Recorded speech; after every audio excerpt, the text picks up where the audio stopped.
दर्पण दृश्यमानंतर्गतम पश्यन्नात्मन्याययावयो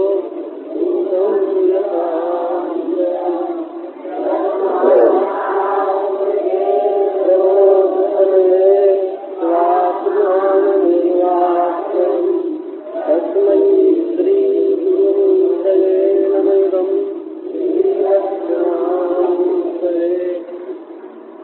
भवभयमपहंतुं ज्ञानविज्ञानसारं निगमकृतुपजह्रे बृन्दवद्वेदसारम् अमृतमुदभितश्चापाययद्वृत्त्यवर्गान् पुरुषमृषभमाद्यं कृष्णतञ्जम्।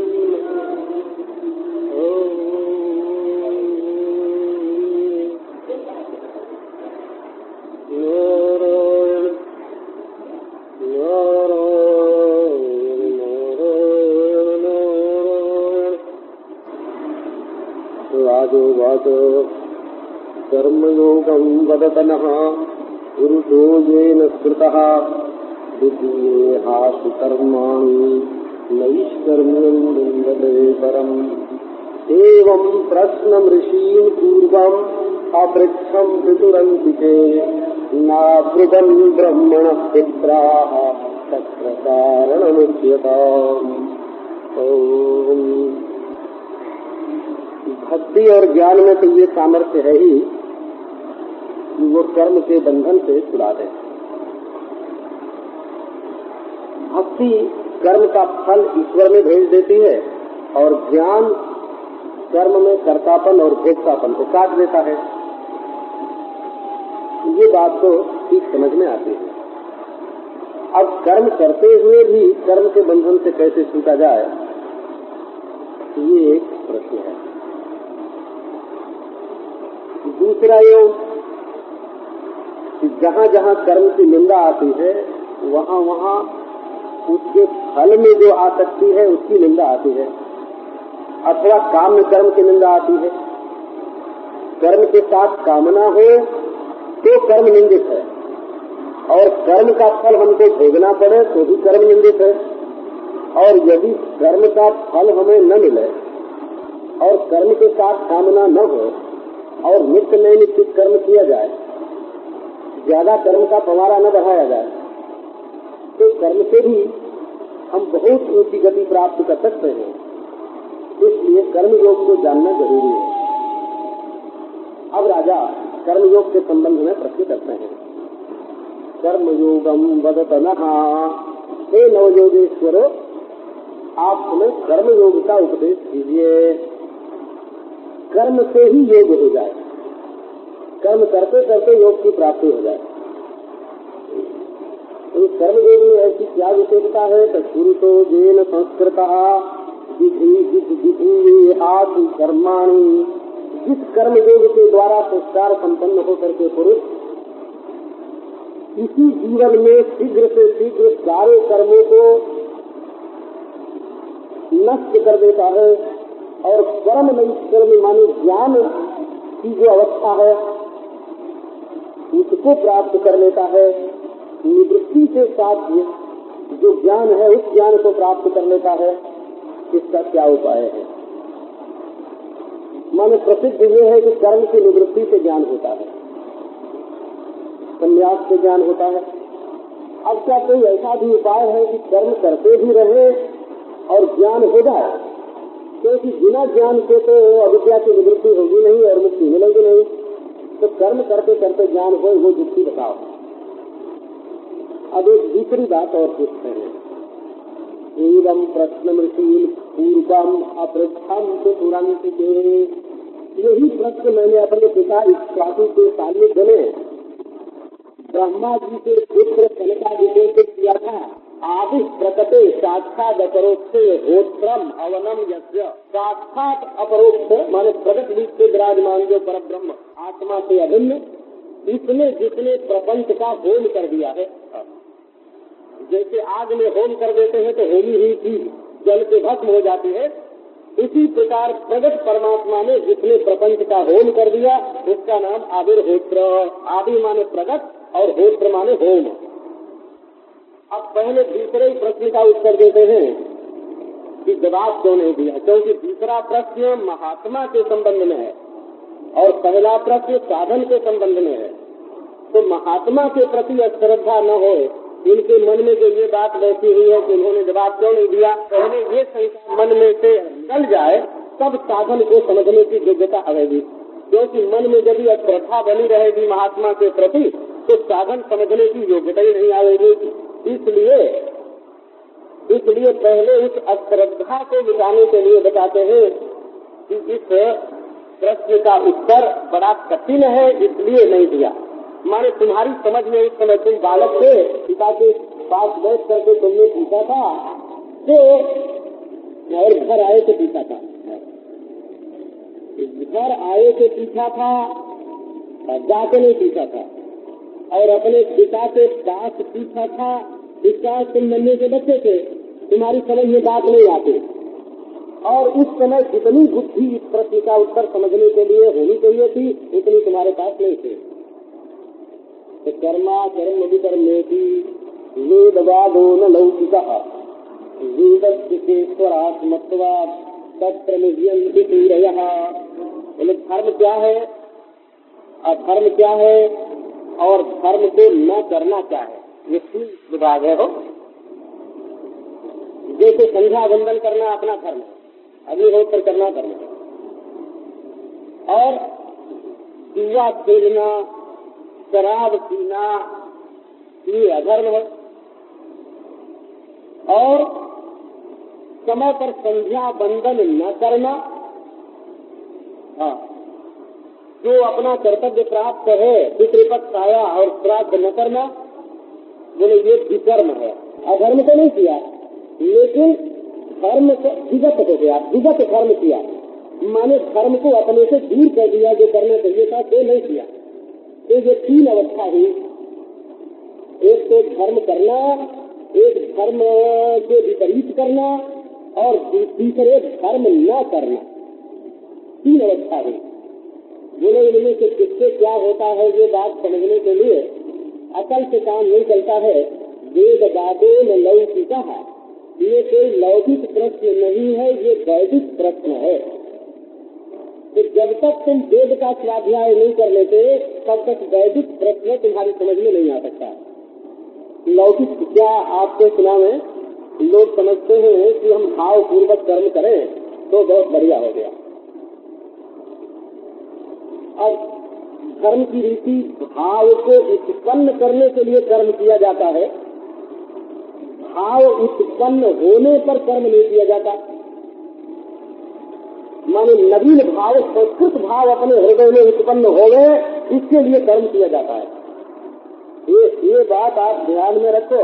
जैसे भगवदाकार वृत्ति आपकी नहीं हो रही है, आप चाहते हो कि हमको भगवान का ध्यान हो गए और नहीं हो रहा है, तो हम ये कहते हैं कि चंदन लगाओ ठाकुर जी की मूर्ति में, फूल चढ़ाओ और धूप दो, आरती करो।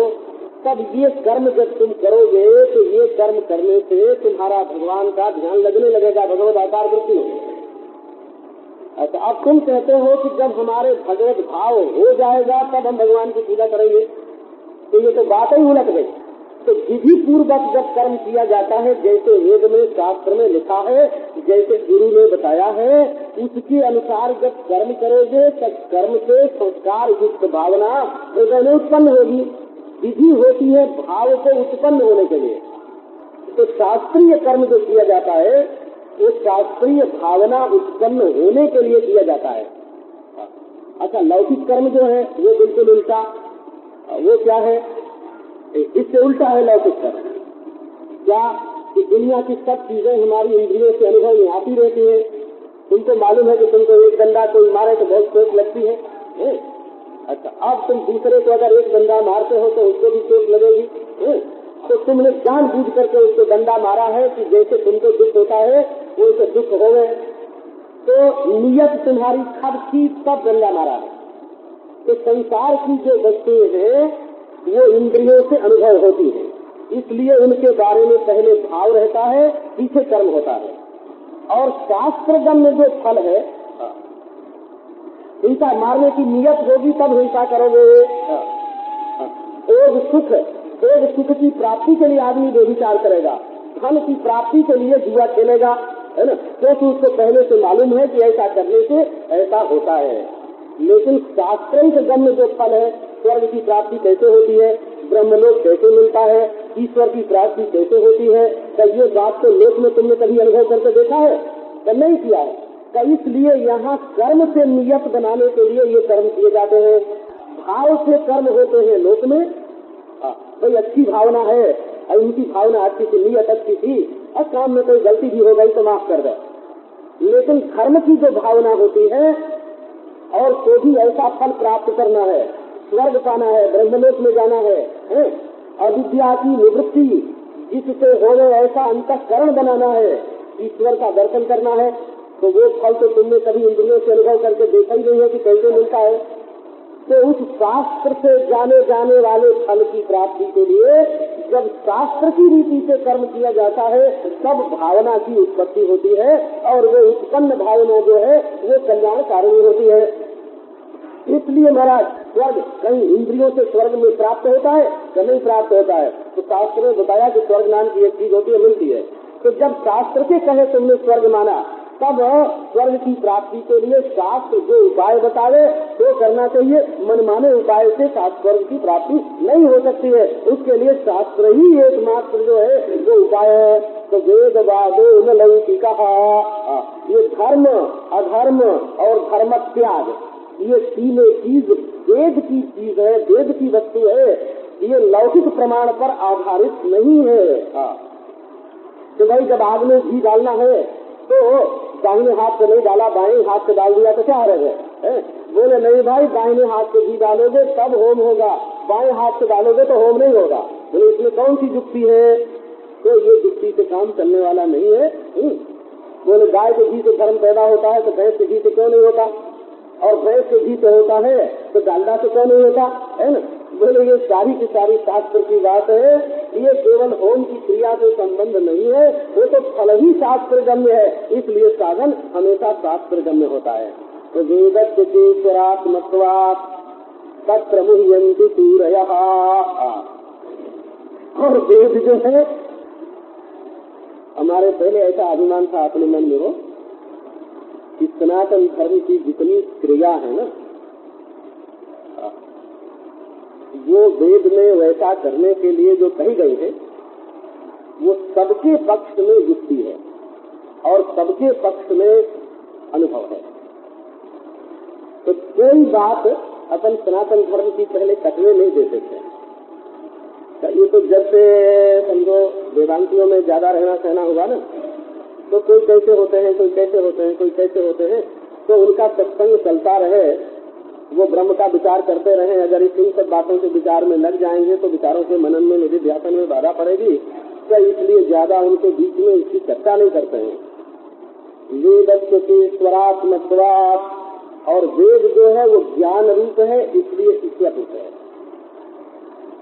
वेद जो है वो बिल्कुल ईश्वर रूप है। ईश्वर को अनुभव करना समझना जितना कठिन, वेद को भी अनुभव करना समझना उतना ही कठिन। जैसी नाना रूप सृष्टि ईश्वर में है और नाना नाम सृष्टि ईश्वर में है, नाना कर्म सृष्टि जैसे ईश्वर में है ना, तरह तरह की शकल और तरह तरह के काम और तरह तरह के दाम, ऐसे ही वेद में भी तरह तरह के नाम, तरह तरह के काम, तरह तरह की सृष्टि है। उसमें भी बड़े बड़े नियम और उनके बड़े बड़े फल है। इसलिए बड़े बड़े पंडित भी जिनको परब्रह्म परमात्मा का अपरोक्ष साक्षात्कार नहीं है, वो वेदार्थ के संबंध में मोहित हो जाते हैं कि वेद का क्या तात्पर्य है। परोक्षवादो वेदोयम बालानाम अनुशासनम कर्म मोक्षाय कर्माणि विधत्ते यजदम यथा। बोले भाई फिर वेद में ये कर्म का इतना वर्णन क्यों है? बोले कर्म का वर्णन है कर्म से छुड़ाने के लिए। आप देखो, अगर हाथ हिलाना शुरू कर दो तो इसका अंतिम नतीजा क्या होगा? हाथ हिलना बंद हो जाएगा। ये कर्म से कर्म शांति होना, कर्म का फल है कर्म की शांति होना। तो वेद में जो बहुत सारे कर्म बताए गए हैं वो कर्म कराने के लिए नहीं है, कर्म छुड़ाने के लिए है। तो कर्म छुड़ाने के लिए है तो उनका फल क्यों बताया कि ये करने से ये मिलेगा, ये करने से ये मिलेगा? तो इसलिए बताया अगदम यथा, वैसे लोगों की कर्म करने में रुचि नहीं होती। तो जैसे नन्हे से बच्चे को कोई कड़वी दवा खिलानी हो तो कहते हैं कि बेटा ये कड़वी दवा तुम खा लो तो तुमको बाद में मिठाई देंगे, तो मिठाई देते भी हैं। हमको याद है, हमको कभी जुकाम होता था तो राई के दाने भर, सरसों के दाने भर अफीम देते थे, परंतु उसको पेड़े में मिला के दे देते थे, है ना, या बाद में पेड़े की लालच देके खिला देते थे। ये बात याद है। तो पेड़ा खिलाने में खिलाने वाले का तात्पर्य नहीं है, दवा खिलाने में खिलाने वाले का तात्पर्य है। इसी प्रकार ये जो वेद जो है, परोक्षवादो वेदोयम बालानाम अनुशासनम, वेद ये नहीं चाहता है कि तुम स्वर्ग में जाओ, कि तुम ब्रह्मलोक में जाओ, कि तुम भोग प्राप्त करो, कि अक्षरा प्राप्त करो, कि कल्पवृक्ष तुमको मिले। उसमें वेद का तात्पर्य नहीं है। वेद का तात्पर्य ये है कि तुमको जरा आग के सामने बैठने की आदत पड़े, सवेरे नहाने की आदत पड़े, सवेरे स्नान करने की आदत पड़े, आग के सामने बैठने की आदत पड़े, और तुम्हारे अंदर शिक्षा आवे, तप आवे, त्याग आवे, दान आवे, व्रत आवे, अच्छी अच्छी आदतें तुम्हारे जीवन में आवे। बालानाम, ये कहो कि स्वर्ग आदि मिलते ही नहीं है, कि मिलते हैं। जैसे माँ कभी लड्डू भी देती है, वैसे वे भी मिलते हैं, तो वो तो लड्डू की तरह से है। परंतु बालकों को, संसारी जीवों को, जो कि बिना भय के कोई काम करना पसंद नहीं करते, है ना, और बिना लोभ के कोई काम करना पसंद नहीं करते, जब तक मनुष्य के अंदर लोभ की वृत्ति है और भय की वृत्ति है, तब तक उनको थोड़ा डराकर और थोड़ा ललचाकर अच्छे रास्ते पर ले चलना पड़ता है। इसीलिए बच्चों को ताड़ना भी देते हैं और बच्चों को शाबाशी भी देते हैं, पुरस्कार भी देते हैं। इसी तरह से वेद भी परोक्षवाद है, माने देवता लोग जो है वो बात मन में दूसरी रखते हैं और दूसरे ढंग से उसको कहते हैं और कह करके लोगों से अच्छा काम कराते हैं और फिर कर्मों से मुक्त करते हैं। वेद का तात्पर्य कर्म के फल में नहीं है, बल्कि निष्काम कर्म में ही है। तो बोले भाई फिर तो करो ही मत कर्म, छोड़ दो। तो छोड़ दोगे कर्म तो तुम्हारी जो विकार की आदतें हैं वो नहीं छूटेंगे। संस्कार पैदा किए बिना विकार नहीं छूटते हैं। ये सार्वजनिक अनुभव है। उत्तर रामचरित में एक श्लोक है, संकटा हिया हिताग्नि नाम प्रत्यवाय गृहस्थता। जो लोग अग्निहोत्री होते हैं तो उनको स्त्री सहवास नियम से करना पड़ता है। नियम से करना पड़ता है, मैं जैसा शास्त्र में नियम है, आज एकादशी है नहीं, आज पूर्णिमा है नहीं, आज अमावस्या है नहीं, आज ग्रहण है नहीं, है क्या ये दिन में नहीं, इस नियम में नहीं, तो उनको सारी जिंदगी में बहुत थोड़े मौके मिलते हैं जब वो शास्त्रोक्त रीति से स्त्री सहवास कर सके। बोले ये क्या निकल गया भाई, है तो देखो उनको ब्रह्मचारी रखने के लिए अग्निहोत्र जो है वो कितना सहायक हुआ। वो दिन भर तो बेचारे कुछ इकट्ठा करेंगे और वेदी बनाएंगे और होम करेंगे और व्रत करेंगे और स्नान करेंगे, उनको समय ही कहाँ है। संकटा हिताग्नि नाम प्रत्यवाय गृहस्थता। तो जो लोग किसी नियम पालन में लग जाते हैं, उनका नियम ही उनको बुराइयों से बचा देता है, और जो लोग नियम पालन में नहीं लगते हैं, कुछ करते धरते नहीं है, उनको बुराइयों से बचने के लिए कोई उपाय नहीं होता है। एक श्लोक है, परेक्षया कृतो बंधो बंध इत्यभिधीयते। अगर दूसरा कोई जबरदस्ती हमारे सिर पर लाद दे तो उसका नाम बंधन होता है, और स्वेच्छया स्वीकृतो बंधो निर्बंधायोपकल्पते। और जब हम स्वेच्छा से कोई नियम बंधन अपने जीवन में स्वीकार करते हैं तो वही मुक्ति का हेतु बनता है। इसलिए शास्त्र में जैसा कर्म करने के लिए कहा गया है वो करना चाहिए। ना करे जत्तु वेदोक्तम स्वयं अज्ञो जितेन्द्रिय विकर्मणा ही धर्मेण मृत्युर्मृत्यु उपैति सह ना करे जत्तु वेदोक्तम। स्वयं तो अज्ञानी है, समझता नहीं है कि क्या करना क्या नहीं करना, और इंद्रियां अपने बस में है नहीं, और वेद ने जो बताया तो भी नहीं करता है।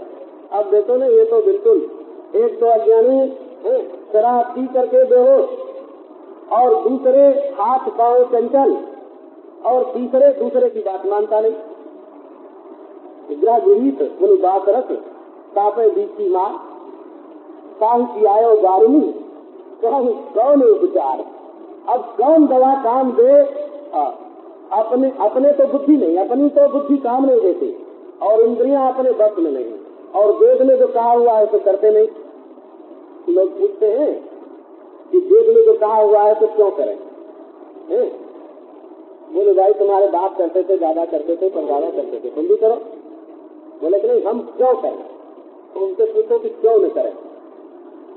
ऐसा कौन सा बढ़िया तुमको काम मिल गया कि वो जो तुम सनातन से प्राप्त जो कर्म है उसको छोड़ रहे हो, क्यों न करें? बोले हम बड़े बुद्धिमान हैं इसलिए नहीं करते हैं, हम बहुत बड़े अभिमानी हैं इसलिए नहीं करते हैं, हमारे मन में श्रद्धा नहीं है इसलिए नहीं करते हैं। तो ये तो सब तमोगुण की बात है, ये तो सब रजोगुण तमोगुण की बात हुई। श्रद्धा संपत्ति तो बिल्कुल सात्विक होती है। तो जो शास्त्र से प्राप्त, संप्रदाय से प्राप्त, परंपरा से प्राप्त अपने वैदिक धर्म का अनुष्ठान नहीं करता, खुद तो मूर्ख है ही, इंद्रियां बस में नहीं है, अब विकर्म रूप अधर्म उसको लग गया। और मृत्यु उपई दिशा, एक मृत्यु से दूसरी मृत्यु में, दूसरी मृत्यु से तीसरी मृत्यु में। ये मृत्यु क्या होती है? कि जन्म मरण का चक्कर। तो नहीं, यहाँ जन्म मरण का चक्कर अर्थ नहीं है वो मृत्यु से मृत्यु को प्राप्त होने का। तो यहाँ क्या अर्थ है कि प्रमाद से प्रमाद, मृत्यु माने प्रमाद, भूल पर भूल। जो जड़ को ही छोड़ देगा, सनातन संप्रदाय को, चित्त को शुद्ध करने वाले जो विधान है उन विधानों को ही छोड़ देगा, तो वो प्रमाद पर प्रमाद करता जाएगा, भूल पर भूल, भूल पर भूल, उसका जीवन ही भूल से भर जाएगा। अब प्रश्न ये हुआ कि फिर जीवन कैसा व्यतीत करें? बोले वेदोत्तमेव कुर्बाणो निस्संगोर्पितमीश्वरे नैष्कर्म्याम लभते सिद्धिं रोचनार्था फलश्रुतिः। इसलिए वेदोत्तमेव कुर्बाणः, वेदोक्त जो कर्म है, मन वेद में जो करने के लिए कहा गया है वही करना चाहिए। इसमें यदि ऐसी चीज पानी होती है आपको, जो जहाँ बार बार आप जा चुके हैं, आ चुके हैं, ऐसी जगह जाना होता, जो भाई कश्मीर जाना है, अरे हम कई बार गए हैं, वहाँ का रास्ता देखा हुआ है, स्विट्जरलैंड जाना है, काम तो सब हवाई जहाज का रास्ता मालूम है, कई बार गए आए होते और वहाँ जाना होता, तो आपके अनुभव से और आपके पड़ोसी के अनुभव से काम चल जाता। ये रास्ता ऐसी जगह जाने का है जहाँ जाके कोई लौटता नहीं है, जहाँ जाके कोई लौटता नहीं है, ऐसी जगह जाने का रास्ता है। तो कोई अनुभवी तो आपको है ना, और अनुभवी की भी कसौटी क्या की अनुभवी है? तो वेद में जो वस्तु का स्वरूप बताया है वैसा बतावे तो अनुभवी, और वैसा न बतावे तो अनुभवी नहीं। अनुभवी की भी वही कसौटी है पहचानने की। तो ऐसी स्थिति में जहाँ से जाके कोई लौटा नहीं, और जहाँ तुम कभी नहीं गए, तुम्हारी इंद्रियां कभी नहीं गई, मन कभी नहीं गया, बुद्धि कभी नहीं गई, वहाँ जाने का जो मार्ग है वो अपौरुषेय वेद वाणी के सिवाय दूसरा कोई कैसे बतावे? इसलिए उसके बताए हुए रास्ते से चलो। तो भाई अब उसमें युक्ति क्या है? निस्संगोर्पितम् ईश्वरे, असंग होकर अपने कर्म को ईश्वर के प्रति अर्पित कर दो। इसमें दो बात है, स्वयं तो संग जोड़ो मत, फलासक्ति मत करो कि इससे जो फल मिले तो हमको मिले, और कर्ता भी मत बनो। तो निस्संग अनासक्त रह करके और ईश्वर के प्रति अर्पण करते जाओ। श्री कृष्णार्पणमस्तु, श्री कृष्णार्पणमस्तु।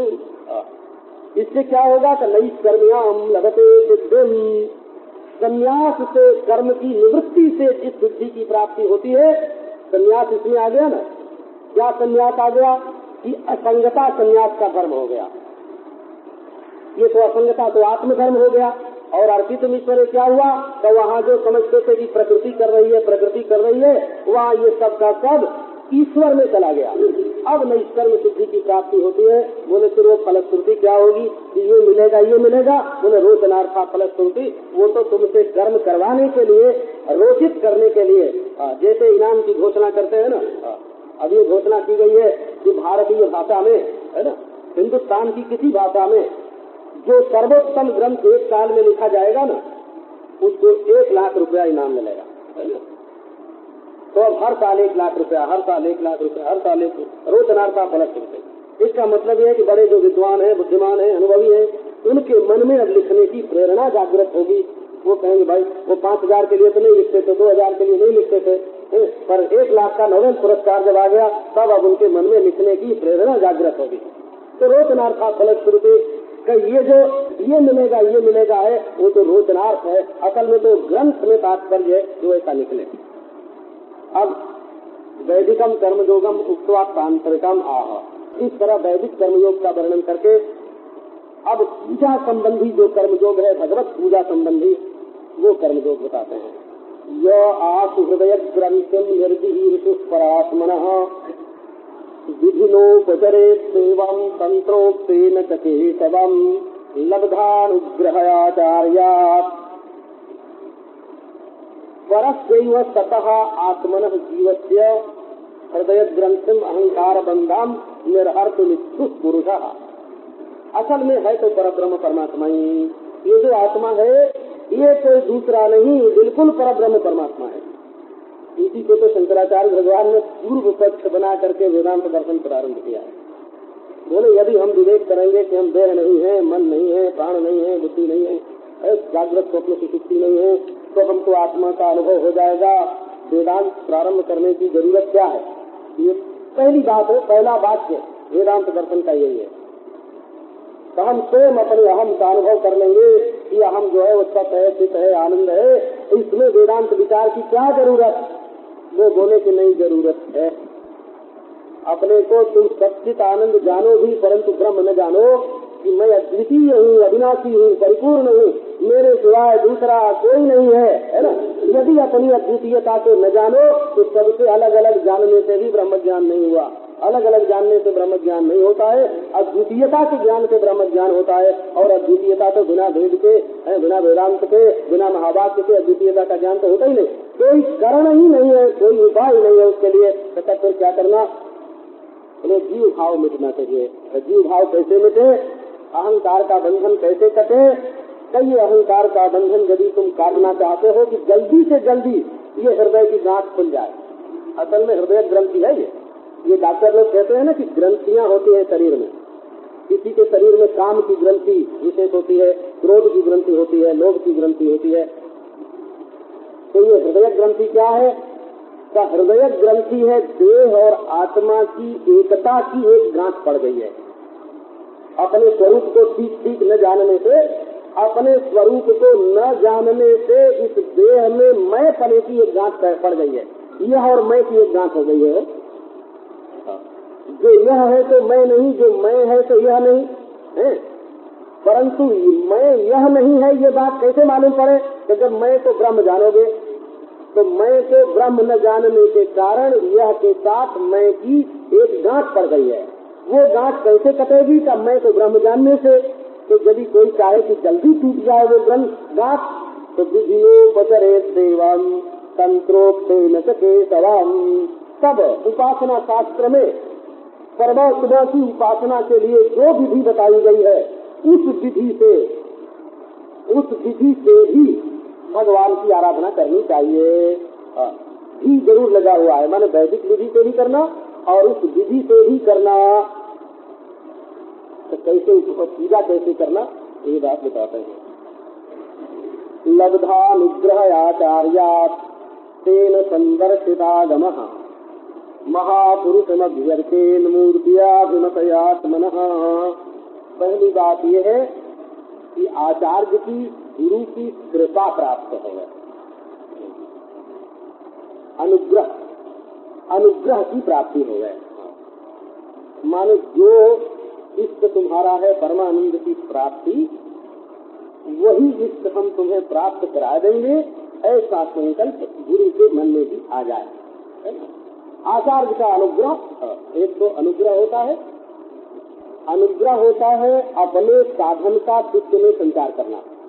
गुरु के हृदय में जो साधन है वो शिष्य के हृदय में आ जाए, गुरु के जीवन में जो साधन है वो शिष्य के जीवन में आ जाए, इसका नाम तो होता है अनुग्रह। और जो गुरु का इष्ट है तो शिष्य को मिल जाए अर्थ, है ना, इसको बोलते हैं अर्थ, पुरुषार्थ की सिद्धि। अभी आचार्य जो है वो कौन हो गए, ऐसा नहीं कि चाहे जिसको आचार्य बना दिया, मातृ पितृ शुद्ध हो, उसके माँ बाप भी शुद्ध हो, मातृ पितृ शुद्धा माने परंपरा भी शुद्ध हो, शुद्ध भावो जितेंद्रिय, उसका भाव शुद्ध हो, जितेंद्रिय होवे और तत्वाधिगम पर्यंत उसकी अनुभूति की गति होवे, है ना। इसमें और सारी बातें हैं, पर ये इसलिए नहीं सुनाता ज्यादा कि शायद किसी के विपरीत पड़ती हो ना तो वो अच्छी नहीं लगेगी। तो लेकिन जानकार तो होना चाहिए ना, जो काम तुम करने जा रहे हो उसका जानकार होना चाहिए। और अपने से छोटा है ये बात किसी कदर अपने मन में नहीं आनी चाहिए। गुरु के प्रति है ना, तो हम तो एमए पास हैं और ये अंग्रेजी का एक अक्षर भी नहीं जानते हैं, इसलिए हमसे छोटे हैं, या हमारी उम्र बड़ी है इनकी उम्र छोटी है, या समझो कि हमारी जात ऊंची है हमारा संप्रदाय ऊंचा है, इस तरह की बात जो है, अरे ये हमसे छोटे हैं। गुरु ऐसा होना चाहिए जिसके बारे में ये हमसे छोटे हैं ये कल्पना कभी चित्त में नहीं आने पावे किसी भी रीति से। माने हर हालत में तुमसे वो ऊंचे होने चाहिए, हर हालत में तुमसे वो बड़े होने चाहिए, तब वो आचार्य होता है। ये बात मैंने कह तो दी, लेकिन बहुत घुमा फिरा के कही है, साफ साफ नहीं कही है। तो हर हालत में शिष्य को ये अनुभव होना चाहिए कि ये मुझसे बड़े हैं। आचार्य तेन संदर्शिता गमहा, अब वो आगम माने आने का रास्ता, आगम माने ईश्वर के घर में जो लौटने का मार्ग है वो बताएं। एक निगम होता है, एक आगम होता है। आगम माने आने का रास्ता, ईश्वर के पास जाने का रास्ता नहीं, ईश्वर के पास आने का रास्ता बतावे। इंद्रियों के रास्ते तो तुम स्वयं ईश्वर से दूर हो गए हो, अब लौट करके आओ और अपने हृदय में जहाँ ईश्वर बैठा हुआ है उससे मिलो, या गुरु जहाँ बैठा हुआ है वहाँ तुम भी आओ, तो अपने पास आने का मार्ग बतावे, आगम बतावे। अब महापुरुष मध्यंते मूर्तियाभिमतयात्मनः, अपने को जो मूर्ति अभिमत हो, क्योंकि असल में ईश्वर के सिवाय दूसरी कोई वस्तु नहीं है। तो क्या होता है कि अपनी बुद्धि नहीं बनती है कि ये ईश्वर है, ईश्वर तो सब बना हुआ है। वासुदेव सर्वमिति, क्या महात्मा से दुर्लभ, परंतु सर्व वासुदेव है ये समझना बड़ा कठिन है। तो ईश्वर तो शालग्राम भी बना हुआ है और नर्मदेश्वर भी बना हुआ है, और हाथ पांव वाला मुरली मनोहर भी बना हुआ है, और चक्रधारी भी और त्रिशूलधारी भी बना हुआ है, वो गुरु भी बना हुआ है, वो पति भी बना हुआ है, वो सब कुछ बना हुआ है। परंतु तुम्हारी अक्ल तो कहीं ठिकाने बैठे कि ये ईश्वर है। तो आत्मनः अभिमतया मूर्तिया, अपने को जो मूर्ति जच जाए कि ये ईश्वर की मूर्ति है, उस मूर्ति को निमित्त बना करके महापुरुषम अभिहर्षे परमात्मा की आराधना करे। सुचित सम्मुखमासीन प्राण संयमनादि पिंडम विशोध्य संन्यास कृतरक्षोर्चये धर्म। शुचि ही पहले स्नान आदि करके पवित्र हो जाए। कभी स्नान करते हैं ना, ऐसे कोई कोई मंत्र बैठ जाते हैं तो बोले अब हरिद्वार पहुंच गए, गंगा स्नान कर रहे हैं, अब जमुनोत्तरी में स्नान किया, अब गंगोत्तरी में स्नान किया, अब बद्री केदारनाथ की पूजा की, वहाँ से चले कि भाई अब कुरुक्षेत्र आए, अब हरिद्वार, अब क्या नाम है मथुरा आए, यहाँ स्नान किया जमुना में, भगवान का दर्शन किया, अब अयोध्या गए, अब जगन्नाथपुरी गए, 5 मिनट में मन ही मन संपूर्ण तीर्थों की यात्रा कर आए और स्नान कर लिया। स्नान करने बैठे गंगे यमुने शैव गोदावरी सरस्वती तीर्थों का आह्वान कर लिया, सूर्य मंडल में अंकुश मुद्रा दिखा करके और तीर्थ को बुला लिया जल में, गंगे यमुने से। अब इसमें जो भाव होता है ना, तो हम ऐसे भाव कर लेते हैं, थोड़ी क्रिया करके जो भाव करोगे वो भाव पक्का होगा। संसार में बिना वस्तु के और बिना क्रिया के जो भाव होता है वो ख्याली खुला हो जाता है ना। तो उसमें कोई चीज भी चाहिए और कुछ काम भी करना चाहिए। तो इसीलिए मुद्रा हो प्राण संग सम्मुखमासीना, पवित्र हो जाओ। रामचंद्र की आराधना करना, कृष्णचंद्र की आराधना करना, सामने खड़े हैं कमल पर, उनके चरणों के अंगूठे से एक अमृत की धारा, गंगा जी की धारा हमारे ऊपर गिर रही है, हम स्नान कर रहे हैं। भगवान शंकर हमारे सिर में है, बर्फ की सी मूर्ति, और उनसे जल की धारा चारों ओर प्रवाहित हो रही है और मैं पवित्र हो रहा हूँ। और कुंडलिनी शक्ति है, देवी के उपासक है, कुंडलिनी शक्ति है, तो उसमें से चारों ओर से अमृत की धारा बह रही है और उसमें मैं स्नान कर रहा हूँ। सम्मुखमासीन, बाहर भी स्नान करे, भीतर भी स्नान करे, और मूर्ति के सामने बैठे, माने ऐसी जगह बैठे जहाँ से मूर्ति बिल्कुल सामने दिखाई पड़ती हो। प्राण संयमनादि पिंडम विशोध्य, प्राणायाम करने से नस नस नाड़ी नाड़ी ताजी हो जाती है, और उसमें समंत्रक प्राणायाम करे, मंत्र से प्राणायाम करे। पिंडम विशोध्य, भूत शुद्धि करे, भूत शुद्धि। हृदय में एक पाप पुरुष रहता है, का उसको पहले मारना पड़ता है, उतरना पड़ता है, बहाना पड़ता है, पुण्य पुरुष को उत्पन्न करना पड़ता है। ये सब भावनात्मक। पिंडम विशोध्य संन्यास कृतरक्षो, मात्र का न्यास करना, सृष्टि न्यास, स्थिति न्यास, संहार न्यास, संहार न्यास सबको नहीं करने का होता है। केशव कीर्ति आदि न्यास होता है। ऐसी पवित्र भावना बनती है महाराज अपने अंग अंग में। जब मंत्र की स्थापना कर लेते हैं, गायत्री के पद, गायत्री के अक्षर समूह की गायत्री, अपने इष्ट देव का मंत्र, सारे मंत्र से जब एक एक अंग छू करके, और उसमें यहाँ भगवान बैठे हैं, इस देवी के साथ इस सखी के साथ यहाँ बैठे हैं, इस सखी के साथ यहाँ बैठे हैं, इस देवी के साथ यहाँ बैठे हैं, इस सखी के साथ यहाँ बैठे हैं, यहाँ बैठ के ये लीला कर रहे हैं। सारे शरीर में देखो अपना पाप भूल जाएगा, अपनी बुराई भूल जाएगी, अपने रिश्तेदार नातेदार भूल जाएंगे, सारा शरीर दिव्य देवतामय हो जाएगा। अरे भाई, संसार से अपने मन को निकालने के लिए युक्ति करनी पड़ती है, तो न्यास के द्वारा अपनी रक्षा करके फिर भगवान की पूजा करें। अर्चादौ हृदये चापि यथा लब्धोपचारकैः द्रव्यक्षित्यात्मलिंगानि निष्पाद्य प्रोक्ष्य चासनम् पादयादीनुपकल्प्याथ सन्निभात्य समाहितः हृदादिभिः कृतन्यासो मूल मंत्रेण चार्चयेत्। भगवान की पूजा कहाँ करनी? मूर्ति में करो। अर्चादौ हृदये चापि, अपने हृदय में करो। जहाँ तुम्हें सुविधा हो हृदय में करने की हृदय में करो, अर्चा में करने की हो तो अर्चा में करो। मन में तो होती है। एक महात्मा उपदेश करते थे कि देखो, ध्यान करने की दो रीति है, या तो ये ध्यान करो कि हमारे हृदय में भगवान है, या तो ये ध्यान करो कि हमसे 1.25 हाथ दूर और धरती से 1.25 हाथ ऊपर और भगवान की 1.25 हाथ की मूर्ति मंद मंद मुस्कुराती हुई हमारे सामने खड़ी है। तो चाहे आंख बंद करके भीतर करो, चाहे बाहर करो। तो मैंने ये पूछा कि ये बाहर कैसे होगी? वो तो मन में ही होगी। बोले नहीं, वो बाहर की का भाव बनता है। वो तो ध्यान तो चाहे तुम ये करो कि बाहर मूर्ति है, चाहे ध्यान ये करो कि भीतर मूर्ति है, दोनों में मन का भाव ही तो बनता है ना। इसी तरह बाहर मूर्ति रख के पूजो तो और बिना रखे हृदय में पूजो तो दोनों में मन में जो आकार आवेगा ना, वो तो मन में ही आकार आवेगा ना। तदाकारता तो मन में आवेगी, और एक आकार आवेगा तो दूसरा आकार छूट जाएगा। संसार का आकार छुड़ाने के लिए बिना आकार के मन नहीं रहता है, जो कोई न कोई आकार ग्रहण करता है। तो कृष्ण का, राम का, शिव का, भगवान का आकार हृदय में आवे तो ये जो स्त्री का, पुत्र का, धन का जो आकार है वो छूट जाता है। काय से पूजा करनी? यथा लब्धो उपचार कही, उसमें उपचार की शर्त नहीं। माने क्या क्या होवे? वो तो महाराज 5 उपचार से भी काम, 5 चीज से भी काम चलता है, 10 से भी होता है, 16 से भी होता है, 18 से भी होता है, 20 से भी होता है, 64 से भी होता है। महाराजोपचार, राजा विराजोपचार, महाराज मणि का सिंहासन हो गए और रत्नों और हीरों से भगवान की पूजा की जाए तो वो भी कम है। और नहीं तो तुम्हारे पास अगर मिट्टी का बर्तन हो गए और फूल हो गए 2 तो उसी से काम चल जाए।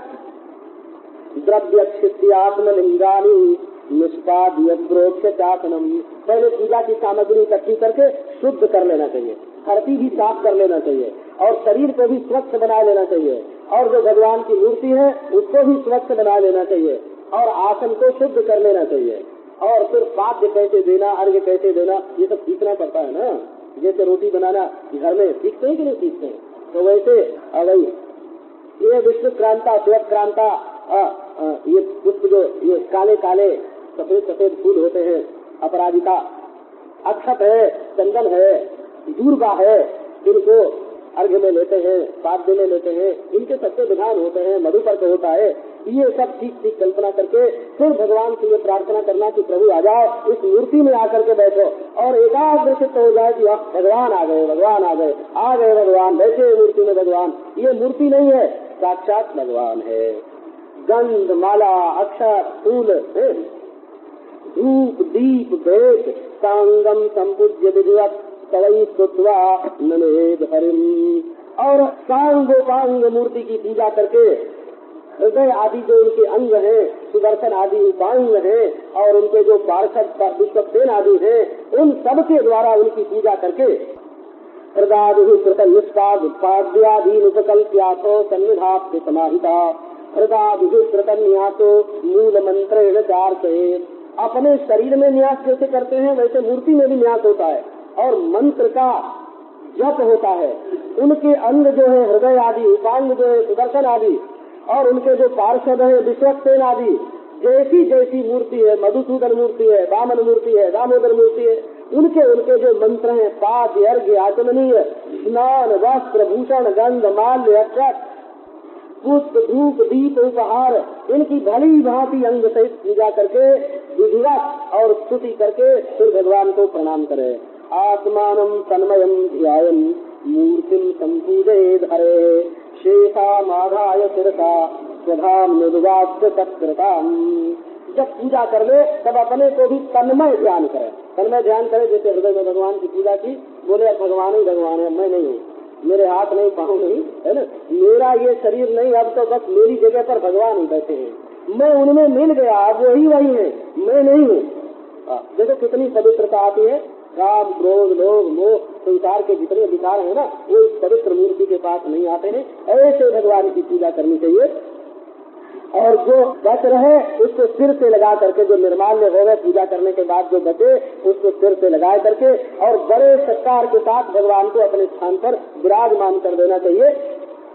और इस तरह की पूजा केवल मंदिर में ही नहीं, एवं अग्निर्तो यादव अतिथौ हृदय जहा, अग्नि में, सूर्य में, जल में, अतिथि में, हृदय में जो ईश्वर की आराधना करता है। तो ये ईश्वर कौन है भाई? आत्मानम, अपना आप ही है, दूसरा कोई नहीं है। ये अपने आप का ही, आत्मा का ही ईश्वर के नाम से वर्णन है। ये असल में ईश्वर की जो जो पूजा की जाती है ना, वो ईश्वर और आत्मा के एक होने के कारण अपने में जो दीनता हीनता संसार का संबंध गंदगी जो अपने आप में बैठी हुई है, वो सारी की सारी कट जाती है और मनुष्य पवित्र हो जाता है। इस प्रकार ये तीसरा अध्याय हुआ और चौथा अध्याय प्रारंभ करते हैं। राजोवाच यानि यानि कर्माणि यैर्जयित्वच्छन्द जन्मभिः चक्रे करोति कर्ता वा हरितानि ब्रुवन्तु नः। अभी हुआ कि भगवान की स्तुति करनी चाहिए और भगवान की उन मूर्तियों का ध्यान करना चाहिए। तो कैसी कैसी मूर्ति भगवान की होती है और कैसे कैसे उनकी स्तुति करनी चाहिए, इसके लिए अवतार की जरूरत पड़ती है। बुद्धि में बात अगर आवे नहीं तो कैसे पूजा होवे और कैसे स्थिति होवे, तो थोड़ी बुद्धि में बात आनी चाहिए। इसीलिए अवतार का वर्णन होता है। अवतार माने भगवान जो अनुग्रह से अपने को प्रकट करते हैं भक्तों पर। नहीं तो परे परे करके आदमी आंखें तो बंद कर लेगा और क्या करेगा, उससे परे उससे परे उससे परे परे परे करने से कुछ दिखाई थोड़ी पड़ता है, कुछ अनुभव नहीं होता है वो परे परे करने में, है ना। अगर उसमें मैं की बात रहे तब तो समझो कि विषय से परे आंख और आंख से परे मन और मन से परे बुद्धि, है ना, और बुद्धि से परे मैं, ऐसे हो गए। और यदि कोई ऐसे ही सोचे उससे परे उससे परे उससे परे, तो सिवाय अंधकार के और क्या उससे परे मिलने वाला है। तो इसलिए बिल्कुल विधानात्मक वस्तु अपने हृदय में भर करके, एक चीज भर करके सब दूसरी चीजें जो दुनिया की है वो छोड़ना पड़ता है। वो तो है ना, भरी सराय रही मलकी आप पथिक फिर जाए, प्रीतम छवि नयनन बसी पर छवि कहा सुनाए। प्रीतम की छवि आंखों में बसी हुई है, अब दूसरे की छवि आंखों में आवे कहाँ से। भरी सराय रही मलकी आप पथिक फिर जाए। जब देखते हैं कि भाई सराय भरी है तो ये अपने आप लौट जाते हैं। जब हृदय में भगवान भरे रहेंगे तो शब्द स्पर्श रूप रस गंध संसार के आएंगे और वो अपने आप ही लौट जाएंगे। यदि मन में दूसरा आकर के बसता है तो समझो कि भगवान बसे नहीं है, तुम्हारा मन जो है खंडार है। टूटे फूटे मकान गांव में पड़े रहते हैं ना, तो कोई पराए गांव से आया, कोई चोर आया, चमार आया, वही उसमें आकर के बच जाता है। इसी प्रकार जिसका हृदय भरा हुआ नहीं होता है उसके हृदय में राह चलते लोग आकर के बच जाते हैं। वो इसलिए राह चलते लोगों से अपने दिल को बचाने के लिए ये जरूरी है कि उसमें ईश्वर भर करके रखा जाए। तो राजा ने प्रश्न किया, जानी जानी है कर्माणी गई गई स्वच्छंद जन्मदी।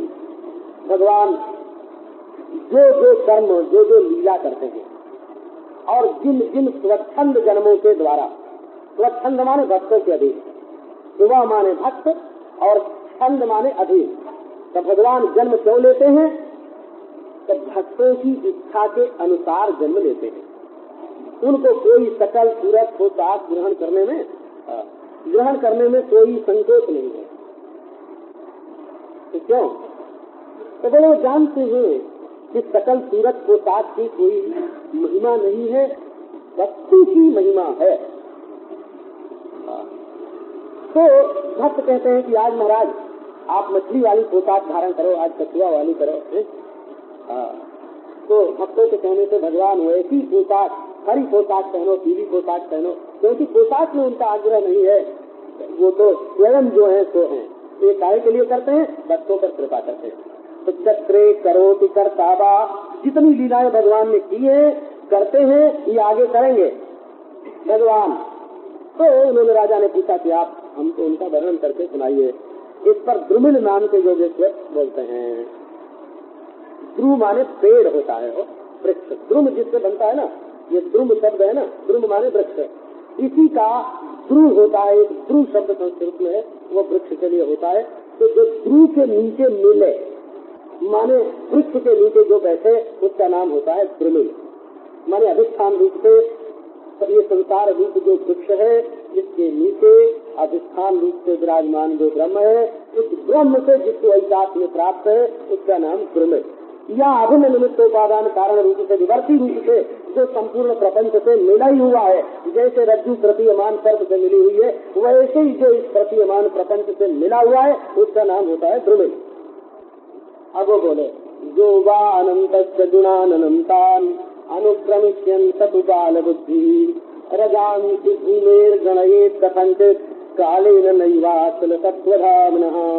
बोले भगवान अनंत हैं, उनके गुण अनंत हैं। जो चाहता है कि हम पार कर जाएंगे, भगवान के सब गुणों का वर्णन कर देंगे, वो कैसा? बोले बाल बुद्धि है। अब बच्चे होते हैं ना, वो कभी कहते हैं कुएं को पार कर जाएंगे, हम पेड़ को पार कर जाएंगे, हम समुद्र को पार कर जाएंगे। बोले भाई ये जैसे उसका बचपना है, माँ बाप हंसते हैं उसकी ये चेष्टा देख करके, वैसे कोई कहे कि हम पूर्ण ईश्वर के संपूर्ण गुणों का निरूपण कर देंगे, तो महात्मा लोग हंसते हैं, बाल बुद्धि है। रजांति भूमेर गणयेत कथंचित कालेन। कोई ऐसे होते हैं कि अनादि और नित्य समय में पृथ्वी के एक एक गण को गिन डाले, लेकिन अनंत शक्तियों के धाम जो भगवान है, उनकी यदि कोई अनंत शक्तियों की कोई गणना करना चाहे तो करने में समर्थ नहीं है। भूतैर्यदा पंचविरात्म सृष्टि पुरां विराजं विरजज्य तस्मिन् स्वांतेन विष्टः पुरुषाविधानम् अवाप नारायण आदिदेवः। पुरुषावतार का वर्णन करते हैं। जब अपने से बनाए हुए 5 महाभूतों के द्वारा भगवान ये विराट पुरी बना लेते हैं, तब उसमें अपने अंश से प्रवेश करते हैं। वही आदिदेव नारायण जब इस नगरी में, इस विराटपुरी में प्रवेश करते हैं, तब उनका नाम पुरुष होता है। यत् कायेत भुवनत्रय संनिवेशो यस्येन्द्रियैः सनिभृताम् उभयेन्द्रियाणि ज्ञानं स्वतः स्वतनतो बलमोजयः सत्त्वादिः स्थितिलयोद्भव आदिकर्ता। ये यत् कायेत, उनके शरीर में ही ये तीनों लोक जो है ये दिखाई पड़ रहा है। और समष्टि व्यक्ति जितने जीव हैं, उनके ज्ञानेन्द्रिय कर्मेंद्रिय सब उन्हीं के ज्ञानेन्द्रिय और कर्मेंद्रिय से है। वो स्वतः सिद्ध जो उनका ज्ञान है, वही सबके ज्ञान के रूप में प्रकट हो रहा है। उन्हीं की सांस सबके शरीर में बल का संचार होता है। उन्हीं की शक्ति से सबकी इंद्रियों में शक्ति आती है, उन्हीं की क्रिया से सबके शरीर में क्रिया आती है। वही सत्व रज तम इन तीनों गुणों से सृष्टि स्थिति और प्रलय के आदि करता है। आदावभूत सतधृति रजसास्य सर्गे विश्वस्थित क्रतुपतिर द्विज धर्म सेतु रुद्रोप्ययाय तमसा पुरुष आद्य विद्योद्भव स्थिति लया सततम प्रजासु। वही रजोगुण को लेकर के सतधृति ब्रह्मा बनते हैं शुरू शुरू में। वही सृष्टि की स्थिति के लिए सत्वगुण को लेकर के विष्णु बनते हैं, और वही विष्णु बन करके यज्ञों के स्वामी हैं और जाति का जो वैदिक धर्म है उसकी रक्षा करते हैं। और वही प्रलय के लिए तमोगुण को धारण करके रुद्र बनते हैं। वही आदि पुरुष हैं और उन्हीं की वजह से ये जो प्रजा की सृष्टि स्थिति लय है तो ये चल रही है। उन्हीं वही सबसे एक कारण है। धर्म से दक्ष दुहितर यजनिष्ठ मूर्त्याम नारायणो नरऋषि प्रवर प्रशांत नैष्कर्म्य लक्षण मुवाच चार कर्म योग्यापि चास्पदिशिवर्जनि सेवितांग्री। दक्ष की पुत्री थी मूर्ति और धर्म प्रजापति के साथ उनका विवाह हुआ। तो धर्म और मूर्ति के संयोग से नारायण भगवान प्रकट हुए। ये नर नारायण जो दो जुगल अवतार बोलते हैं, ये नर नारायण कहाँ से प्रकट हुए? पहले एक तो समझो मूर्ति स्थूलता है और दूसरा धर्म है। जब हमारे शरीर में धर्म का संचार होता है तब हमारे हृदय में नारायण प्रकट होते हैं। ऐसे ही दक्ष की पुत्री मूर्ति और धर्म प्रजापति, इन दोनों के संयोग से नर नारायण नाम के भगवान, जैसे देवकी वसुदेव से श्री कृष्ण का अवतार होता है, ऐसे मूर्ति और धर्म के संयोग से नर नारायण का अवतार होता है। वो ऋषियों में श्रेष्ठ हैं और शांत हैं। उनका अवतार काय के लिए हुआ? नैष्कर्म्य लक्षण मुवाच चार कर्म योग्यापिचास्प ऋषिवर्जनि सेवितांग्री। उन्होंने ही ऐसे कर्म का आचरण किया और उपदेश किया जिससे मनुष्य कर्म करते करते नैष्कर्म को प्राप्त हो जाए। ये जो रामानुज संप्रदाय में क्रिया योग जिसको कहते हैं ना, भगवान की पूजा, वल्लभ संप्रदाय में कहते हैं ठाकुर जी की पूजा, सेवा, मर्यादा की रीति से जो सेवा होती है। चैतन्य महाप्रभु के पंथ में जिसको दैवी भक्ति बोलते हैं। स्मार्त लोग जो है स्मार्त रीति से जो मूर्ति पूजा करते हैं, ये है तो देखने में क्रिया, इसमें दोनों उपयोग है। वस्तु भी है, फूल है, फल है, नैवेद्य है, धूप है, दीप है, ये तो चीजें हैं।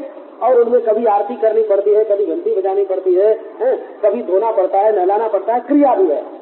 लेकिन संसार में और जो कर्म होते हैं वो बंधन में डालने वाले होते हैं, और ईश्वर के लिए ये जो पूजा का कर्म होता है ये बंधन से छुड़ाने वाला होता है। तो ये जो नर नारायण भगवान है, इन्होंने ही ऐसे कर्म का उपदेश किया और स्वयं अनुष्ठान किया जिससे मनुष्य कर्म करते करते भी नैष्कर्म भाव को प्राप्त हो जाए। तो वो नर नारायण कहाँ गए, कहाँ है? बोले हैं अभी। तो कहाँ है? ऋषिवर्जनि सेवितांग्री। बड़े बड़े ऋषि लोग उनके चरणारविंद की सेवा करते हैं और वो गुप्त रूप से नर नारायण पर्वत पर निवास करते हैं। अब उन्हीं की तपस्या का वर्णन करते हैं, उनका चरित्र वर्णन करते हैं। कितनी शांति है उनके जीवन में। तो शांत पुरुष के चरित्र का स्वाध्याय करते हैं तो अपने जीवन में भी शांति आ जाती है। वो तो जैसे लोगों का संग करो, जिनके साथ उठो बैठो, जिनके ऊपर श्रद्धा करो, जिनकी सेवा करो, उनके गुण अपने अंदर आते हैं। तो भगवान का चरित्र बताते हैं। एक बार नर नारायण भगवान बद्रीनाथ में बड़ी भारी तपस्या कर रहे थे जिससे और लोगों को शांति मिले, सबको कल्याण प्राप्त होवे।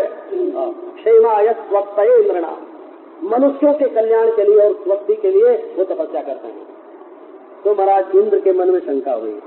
इंद्रो विशंक्य मम धाम जिघृक्षतीति कामम न्ययुंत सगणम सबदर्जुपास्यम।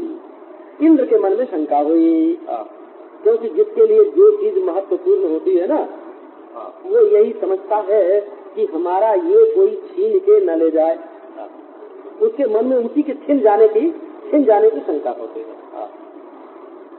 मैंने अखबार में पढ़ा एक 6 बरस की लड़की थी, तो उसके मन में ये शंका थी कि कोई हमारा मोजा न चुरा ले जाए, कोई हमारा रिब्बन की क्या बोलते हैं, हाँ न चुरा ले जाए, कोई हमारा फीता न चुरा ले जाए। तो वो उसको मुंह में डाल लिया करती थी, वो खा जाया करती थी। सुरक्षित रखने के लिए उनको अपने पेट में रखती थी। पागल हो रही थी। उसको ये डर लगा था कोई चुरा न ले जाए, कोई चुरा न ले जाए, कोई चुरा न ले जाए। तो ये संसारी मनुष्य जो है ना, उनको भी यही पागलपन रहता है कि कोई हमारा पैसा न ले जाए, कोई हमारा घर न ले जाए, कोई हमारा कपड़ा न ले जाए, कोई हमारी मानी हुई बातों को, है ना, कोई हमारी अज्ञान से मानी हुई बातों को छुड़वाए इनसे। यही शंका उनके मन में, आखिर तो बातें सारी की सारी अज्ञान से मानी हुई है, तो हमारी अज्ञान कृत जो मान्यता है तो उसको कोई छुड़वा न दे, इसी से लोग डरते रहते हैं। इंद्र ये डरते हैं, कौवे और चील इसलिए डर गए कि ये जो हम आ रहे हैं ये हमारा कहीं मांस चुराए करके न ले जाए, है ना। यही से अविश्वास, संशय की उत्पत्ति यही से होती है। तो इंद्र के मन में शंका हुई कि ये नर नारायण जो बड़ी भारी तपस्या करते हैं, तो कोई निष्काम तपस्या तो करता नहीं, कुछ न कुछ चाहते होंगे। तो क्या चाहते होंगे? बोले सबसे बड़ा हमारा धाम है स्वर्ग, तो ये भी स्वर्ग का राज्य चाहते होंगे। तो बोले फिर तो तपस्या में विघ्न करो, कहीं इनकी तपस्या सफल हो गई तो हमारा सिंहासन ले लेंगे। हे भगवान, कामम न्ययीत सगणम, काम को बुलाया तो तुम अपनी अप्सराओं के साथ, बसंत के साथ, मलयानिल के साथ जाओ और नर नारायण की तपस्या में विघ्न डालो। अब वो काम अपनी सेना लेकर के बद्री नारायण में गया। अप्सरा उसके साथ, बसंत ऋतु और मन शीतल मंद सुगंध वायु और स्त्रियों की आंख का बाण ले लेकर के गया हो। स्त्री प्रेक्षण सुगी, जा करके उसने प्रहार करना उनके ऊपर शुरू कर दिया, क्योंकि अतन महिज्ञ वो नर नारायण की महिमा को जानता नहीं था। विज्ञाय चक्र कृतम क्रममादिदेव प्राह प्रहस्य गत विस्मय ये जमाना। आदिदेव नारायण तो सब जानते हैं, उन्होंने समझ लिया कि ये चक्र ने अक्रम किया है, अपराध किया है, तो उनको हंसी आ गई। क्रोध नहीं आया, हंसी आ गई। अभिमान भी नहीं आया कि हमने काम को जीत लिया, क्रोध को जीत लिया, अभिमान भी नहीं आया। नारद ने काम को जीत लिया, क्रोध को भी जीत लिया हो। कोई काम को जीत लेते हैं तो उनको क्रोध आ जाता है, बोला, और कोई काम क्रोध दोनों को जीत लेते हैं तो उनको अभिमान आ जाता है कि हमारे जैसा कौन है जिसने काम क्रोध दोनों को जीत लिया। तो नारायण के न काम आया, न क्रोध आया, न तो अभिमान ही हुआ, और शांति से ज्यों के त्यों बैठे हुए। एक बार उड़िया बाबा जी महाराज बैठे हुए थे, तो एक महाराज बड़े देखने में बड़े विलक्षण मूर्ति वाले, और महात्मा आके सामने खड़े हो गए। अब वो उड़िया बाबा जी की ओर त्राटक लगाए करके एक टक देखे। अब बाबा तो जो आवे उसको किसी को पेड़ा बांट रहे हैं, है ना, किसी को केला फेंक रहे हैं, ऐसे तो बिल्कुल सहज स्वभाव से बैठे हुए। अब वो त्राटक लगाए 8 घंटा हो गया, उनकी आपकी पलक तो नहीं गिरी, परंतु वो सोचते थे कि हम अपने त्राटक से इनके ऊपर कोई असर डाल दें, ये भी हमारी तरफ देखने लग जाए, कि ये भी इनका हाथ बंद हो जाए, ये आश्चर्यचकित हो जाए। तो कोई बात नहीं, उनके लिए तो जैसे कोई बैल खड़ा हो तो, और जैसे कोई वो त्राटक लगाने वाले खड़े हो तो, दुनियादार लोग जो है ना, ये तो चमत्कार को बहुत महत्व देते हैं ना। अब ऐसे समझो अनंत कोटि ब्रह्मांड में, है ना, ये तो बहुत तो ऐसे होते हैं जिनकी पलक गिरती नहीं है कभी। तो ये कोई पलक गिरना न गिरना ये कोई चमत्कार नहीं होता है, ये संसार की बहुत छोटी छोटी बातें हैं वो। अब वो तो ज्यों के तो बैठे सहज स्वभाव से। बाद में तो वो महात्मा बोले, अरे भाई मेरा तो कोई असर नहीं पड़ता है। उनका अभिप्राय ये था कि हमारे लिए आसन मंगा के दिया जाए कि हम ऊंचे बैठें, है ना। अब ऊंचे बैठने की इच्छा होने से ही तो देहाभिमानी हो गए, है ना, वो आगे देह में।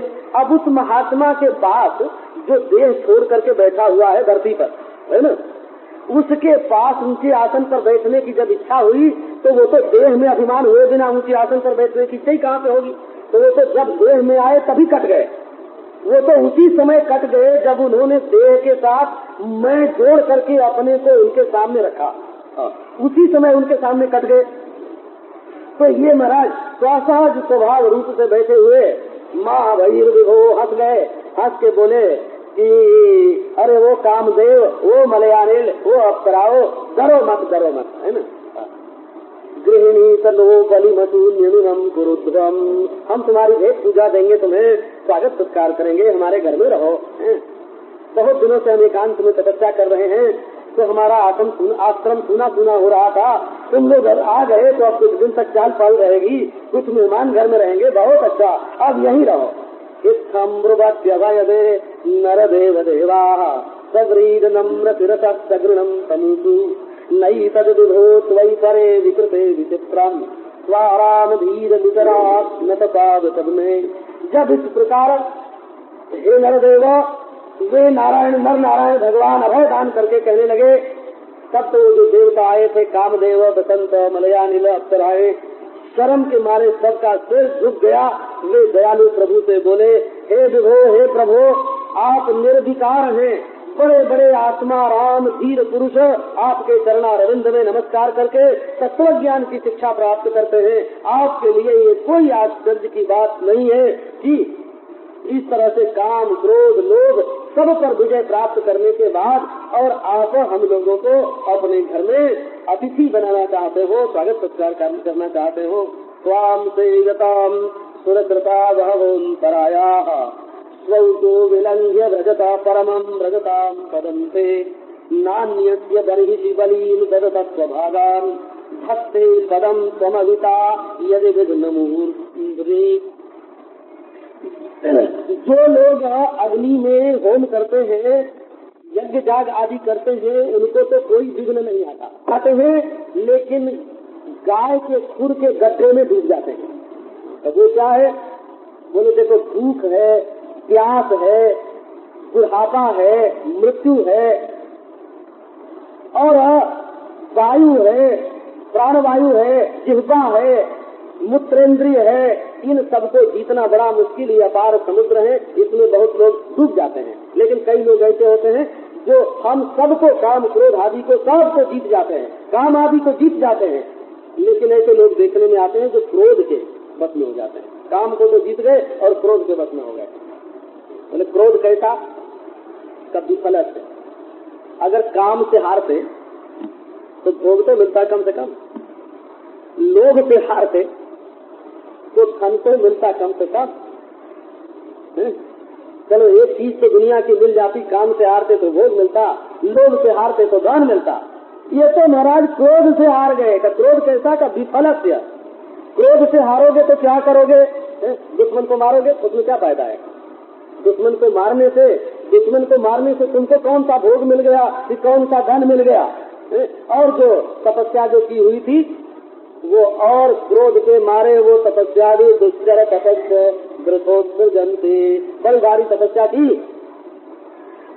तपस्या की और दुश्मन को मारने में खर्च हो गई।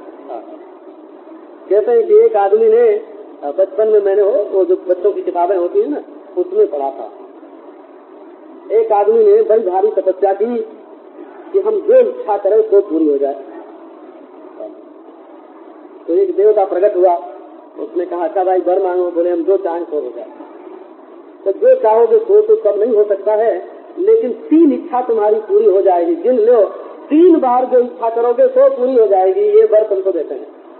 वो वहां से चले महाराज कि भाई हमारी 3 इच्छा तो पूरी होगी ना, ऐसी ऐसी इच्छा करेंगे कि 3 इच्छा में ही संपूर्ण सृष्टि पर विजय प्राप्त हो जाए।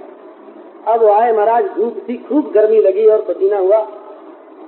रास्ते में एक जगह पड़ा बगीचा, बहुत बढ़िया कुआं, बड़ा ठंडा पानी और वहाँ लेटने की भी बहुत अच्छी जगह।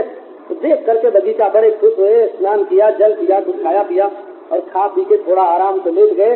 ऐसा आनंद आया कि इच्छा हुई कि यही हमेशा रहे तो क्या बढ़िया है ना। ऐसी इच्छा हुई कि यही हमेशा रहे, तो वही पत्थर के पटिया पर जो लेटे हुए थे वही उनका शरीर कट गया। ये बच्चे की कहानी में है। अब जब उठने लगे तो शरीर उठा ही नहीं। बोले अब क्या करें, तो चाहिए तो था कि ये इच्छा करते कि इससे छूट जाए, पर ये इच्छा उन्होंने नहीं की। बोले कि हम तो बड़े बेवकूफ निकले, 3 में से 1 तो यूं ही गंवा दिया। हमारी पत्नी बड़ी बुद्धिमान है, अगर वो यहाँ आ जाए तो हमको छुड़ा सकते हैं। कहे ईश्वर हम दूसरी इच्छा ये करते हैं कि हमारी पत्नी यहाँ आ जाए, पहले तो पत्नी आके करे। अब उससे पूछा कि देखो हमने 3 इच्छा पूरी करने का वरदान प्राप्त किया था, तो उसमें से एक तो ये हुआ कि पत्थर पर सट गए और दूसरी पूरी ये हुई कि तुम आ गई, अब तीसरी इच्छा क्या करो तो तुम सलाह दो। बोले अब हमारी ये सलाह है कि तीसरी इच्छा ये करो इस पत्थर से छूट जाए, है ना। तीसरी इच्छा ये कि पत्थर से छूट जाए। अब सारी तपस्या कहाँ गई है? सारी तपस्या घर पहुँचते पहुँचते खत्म हो गई हो। तो इसी प्रकार काम को जीत लिया ना, काम को जीत लिया, अगर हार भी जाते उससे तो भोग मिलता। लोभ को जीत लिया, अगर हार भी जाते तो धन मिलता है। परंतु महाराज क्रोध से हारे भी तो क्रोध से हारे है। जिससे आंख जो है वो चढ़ जाए, चेहरा लाल हो जाए और काला पड़ जाए, तो अंत में चेहरा काला पड़ जाए, हाथ पांव कांपने लगे। ऐसे शत्रु सारा तप जो है जहाँ क्रोध आया, वो किया हुआ जो भजन होता है ना, भजन से जो शरीर में रस पैदा होता है, वो क्रोध की आग पैदा होने से जल जाता है। तो जो लोग क्रोध करते हैं उनकी तपस्या जलती जाती है। तो इस प्रकार जब उन्होंने स्तुति की नर नारायण भगवान की, तो इसे प्रगणताम तेषाम अद्भुत दर्शना, जब इस तरह स्तुति करने लगे तो बड़ी सुंदरी अद्भुत स्त्रियां नर नारायण ने उनके सामने प्रकट कर दी, और वो सब सुंदर वस्त्राभूषण धारण करके नर नारायण भगवान की सेवा कर रही हैं।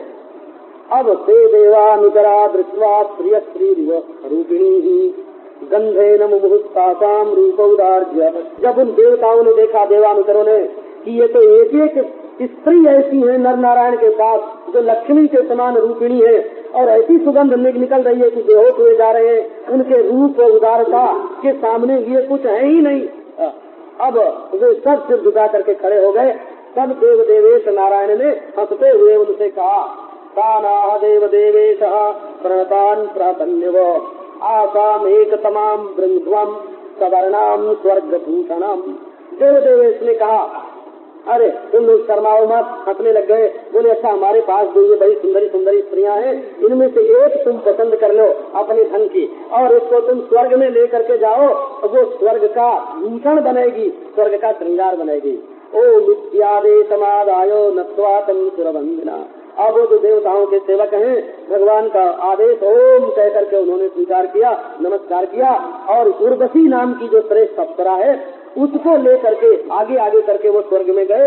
वो उर्वशी श्रेष्ठ अप्सरा जो है वो नारायण की बनाई हुई है, वो कर्म के फल स्वरूप स्वर्ग लोक की रचना नहीं है। इंद्रायानम सबसी श्रेणवताम प्रतिवौकताम।